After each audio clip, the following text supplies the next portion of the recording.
Oi, pessoal, tudo bem? Na aula de hoje, nós vamos aplicar o mesmo raciocínio que nós usamos para resolver o movimento harmônico simples de um sistema massa-mola, para resolver agora esse movimento de um pêndulo. Como nós iremos fazer isso?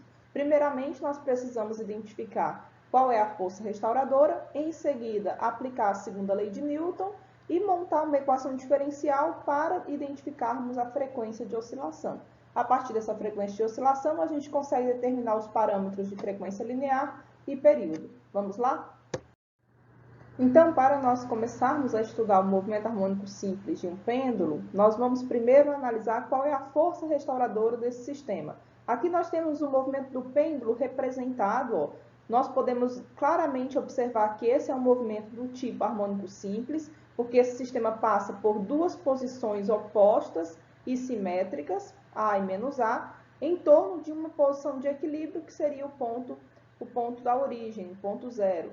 Esse movimento é feito através de uma força restauradora que tende a levar esse sistema sempre à sua posição de equilíbrio. Como nós já comentamos também, esse sistema pode ser olhado como sendo a projeção de um movimento circular uniforme, como está representado aqui por essa animação. Nosso objetivo aqui é determinar qual é a força restauradora. Então, vamos dizer que esse pêndulo está oscilando em um ângulo θ. Aqui nós temos para baixo uma força que nós vamos representar por peso. E nós vamos decompor essa força-peso colocando aqui um eixo de coordenadas. A componente x dessa força-peso é a força que restaura o sistema em direção à posição de equilíbrio. Seria essa componente aqui, ó. Essa componente aqui, ó, é a projeção x da força-peso. Esse é o nosso ângulo θ, é o ângulo que a força faz com a direção y. Então, o nosso px vai ser igual a menos p seno de θ. O negativo é porque a força está apontando na direção contrária do eixo positivo x que nós identificamos aqui no sistema de coordenadas. Nós representamos, então, esse px como sendo a força restauradora do sistema, que é igual a menos m vezes g seno de θ. Para o movimento de um pêndulo, a força restauradora, então, é dada por essa expressão. O nosso objetivo agora é aplicar uma segunda lei de Newton para representar esse movimento. Observa que o movimento do pêndulo é executado em torno desse ponto O. E a força restauradora, que nós já identificamos como sendo mg seno de θ, negativa, ela está sendo aplicada a uma distância L, que é o comprimento do pêndulo, tá bom? E essa força forma um ângulo de 90 graus com essa direção. Uma força aplicada ao longo de uma distância, nós sabemos que é um torque. Como que nós escrevemos o torque? O torque é R vezes F vezes o seno de θ, né? Nós já aprendemos isso lá nas rotações. Então, o torque para esse caso vai ser a distância da aplicação da força até o ponto de rotação, que é L, o comprimento do pêndulo. F é a força restauradora, que é menos mg seno de θ. E esse seno de θ aqui do torque é o ângulo que a força faz com a direção R. Esse ângulo é 90 graus, então seno de 90 é 1, a gente vai omitir, tá bom? Esse seno de θ é igual a 1. Esse é o nosso torque, ó. Como é que nós podemos escrever uma segunda lei de Newton em relação ao torque? Nós já conhecemos a segunda lei de Newton para as rotações. Torque é igual à inércia do sistema, ou seja, a inércia desse pêndulo que está oscilando, vezes a aceleração angular. Nós podemos escrever essa aceleração angular em termos de uma segunda derivada da posição também, que nesse caso é a posição angular em função do tempo, já que quem está variando nesse sistema agora não é a posição x, e sim a posição angular. Esse θ vai de um valor, passa pela posição de equilíbrio, onde θ é igual a zero, e vai até o mesmo valor oposto, né, simétrico. Então, escrevendo essa segunda lei de Newton, o nosso torque vai ser menos mg L seno de θ é igual à derivada segunda da posição angular em função do tempo vezes a inércia. Isolando aqui só a segunda derivada de um lado da equação, a gente vai ficar com essa expressão, né? Menos mgl sobre a inércia vezes o seno de θ. Essa é a nossa segunda lei de Newton escrita para o movimento do pêndulo. Nós aprendemos na aula passada que todo movimento harmônico simples pode ser escrito em uma equação como essa daqui. A segunda derivada da posição com relação ao tempo, essa posição pode ser a posição linear x ou a posição angular θ, tá bom? Tem que ser igual a menos um termo que vai multiplicar, que é conhecido como frequência angular ao quadrado, vezes a posição. Ou seja, observem que esse termo que multiplica a frequência angular ao quadrado, ele deve ser linear. Deve ser somente a posição x ou somente a posição θ. Vamos comparar essa equação com a equação que a gente obteve para o pêndulo. Derivada segunda da posição, só que agora a posição é angular, no tempo tem que ser igual a menos a frequência angular ao quadrado vezes a posição linear, que é o θ. Para o nosso caso, a gente obteve que derivada segunda da posição com relação ao tempo é igual a menos mgl sobre a inércia vezes o seno do ângulo. Olha só essa equação e a equação do movimento harmônico simples. Essa equação aqui, do jeito que ela está escrita, ela não está linear na posição, ela depende do seno dessa posição. E essa equação, dessa forma, não representa um movimento harmônico simples. Só que nós podemos fazer o seguinte truque, a seguinte aproximação. Se nós considerarmos pequenas oscilações, o que isso representa? Significa dizer que o pêndulo oscila próximo à posição de equilíbrio para pequenos ângulos. Quando nós fazemos essa aproximação de pequenos ângulos, o seno de θ é aproximadamente o próprio θ. E então essa equação se transforma em uma equação de movimento harmônico simples, que vai ficar dessa forma. Derivada segunda da posição no tempo é igual a menos mgl sobre a inércia vezes o θ. A partir dessa equação, agora a gente consegue identificar qual é a frequência angular e calcular os demais parâmetros. Então, pessoal, a partir daquela equação diferencial, a gente consegue identificar que a frequência angular de oscilação do pêndulo, ou seja, o termo que multiplica a posição θ na equação diferencial, é igual à raiz quadrada de mgl sobre a inércia. Dessa forma, a gente consegue escrever uma expressão para a frequência linear e para o período. Nós vimos que frequência angular é igual a 2π vezes f. Então, isso implica que, nesse caso, a frequência linear é 1 sobre 2π, raiz de mgl sobre a inércia. Esse I é a inércia do pêndulo, tá bom? Se esse pêndulo tiver um formato de uma esfera, a inércia vai ser a inércia da esfera. Se ele for uma barra que oscila em uma extremidade, essa inércia vai ser a inércia da barra oscilando na extremidade. Então, essa equação é geral para qualquer corpo rígido que oscile em forma de um pêndulo, de forma pendular, tá ok? Então, o período é igual ao inverso da frequência, 1 sobre f. Então, a gente pode escrever nesse caso que o período de oscilação desse pêndulo vai ser 2π raiz da inércia sobre mg vezes o comprimento.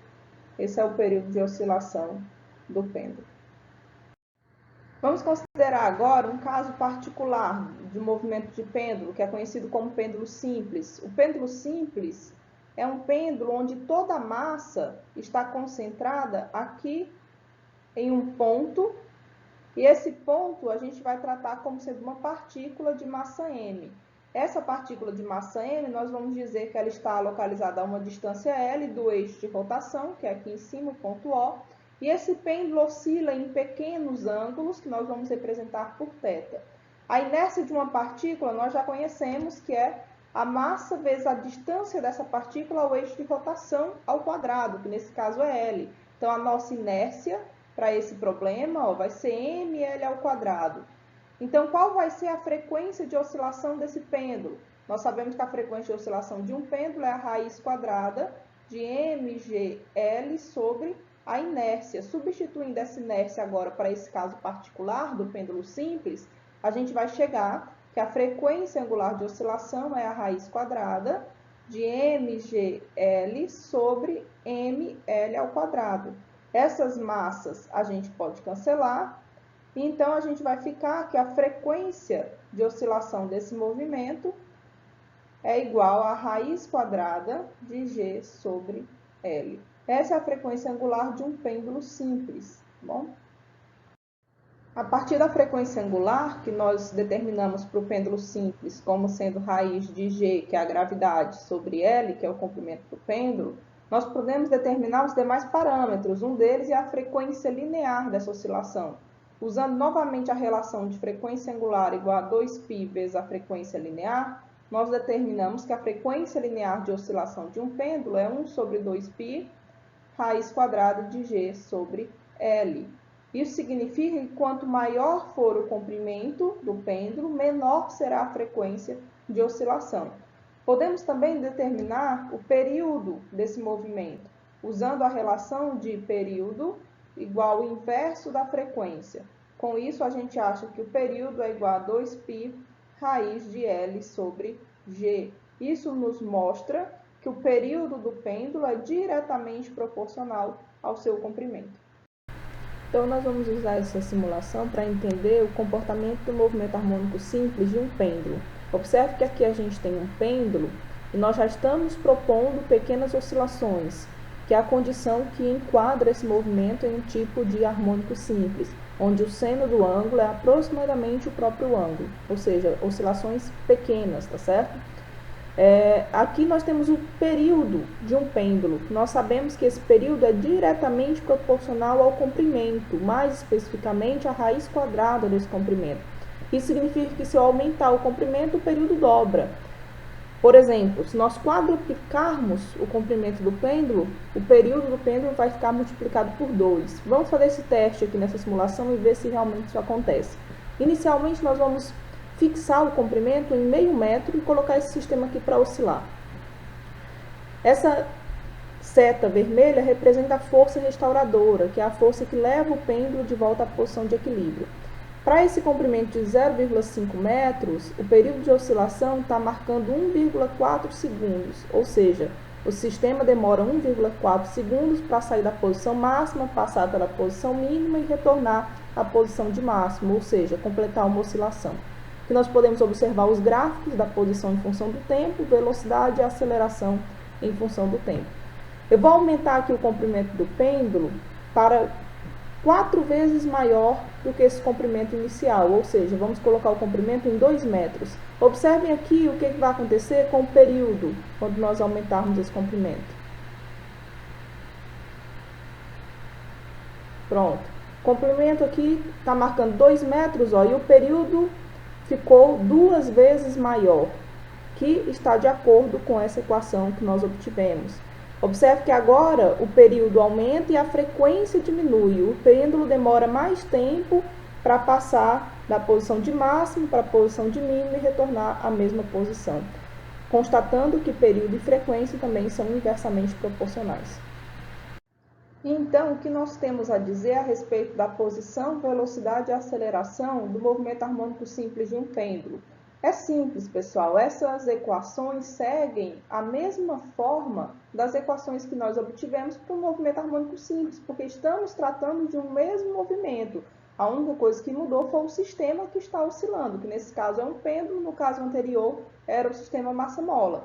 Então, a equação que representa a posição em função do tempo do movimento do pêndulo é a solução daquela equação diferencial que depende de uma função trigonométrica cosseno de ômega-t, onde esse ômega é a frequência angular da oscilação, que nós já determinamos anteriormente, e esse φ é a constante de fase do movimento, que nós também já discutimos anteriormente. A partir dessa equação para a posição, nós conseguimos escrever uma expressão para a velocidade e para a velocidade máxima. Como que nós fazemos isso? Derivando essa equação em relação ao tempo, dθ de t dt.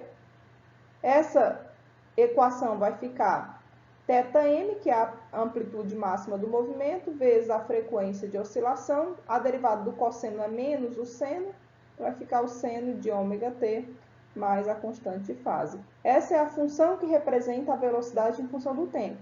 Para a gente escrever a velocidade máxima, nós fazemos o mesmo raciocínio. Essa função trigonométrica tem que estar em um extremo. O extremo de uma função trigonométrica é 1 e menos 1. Então, a nossa velocidade máxima no pêndulo é igual à sua amplitude de oscilação, que nós estamos chamando de θm, vezes a frequência de oscilação, tá bom? Então, essa aqui é a velocidade máxima. Para determinarmos a aceleração e a aceleração máxima, nós pegamos essa equação que determinamos para a velocidade e derivamos novamente com relação ao tempo. Então, a aceleração em função do tempo vai ser igual à derivada da velocidade em função do tempo com relação ao tempo. Isso dá igual a menos θm, derivada do seno é o cosseno. Dessa derivada do seno vai sair uma outra frequência angular, que vai ficar ômega ao quadrado, vezes o cosseno de ômega t, mais a constante de fase. A aceleração será máxima, então, no extremo dessa função trigonométrica, isso implica que a aceleração máxima é igual à amplitude máxima do movimento vezes a frequência angular ao quadrado. Resultados semelhantes aos que nós obtivemos anteriormente para o outro sistema harmônico simples.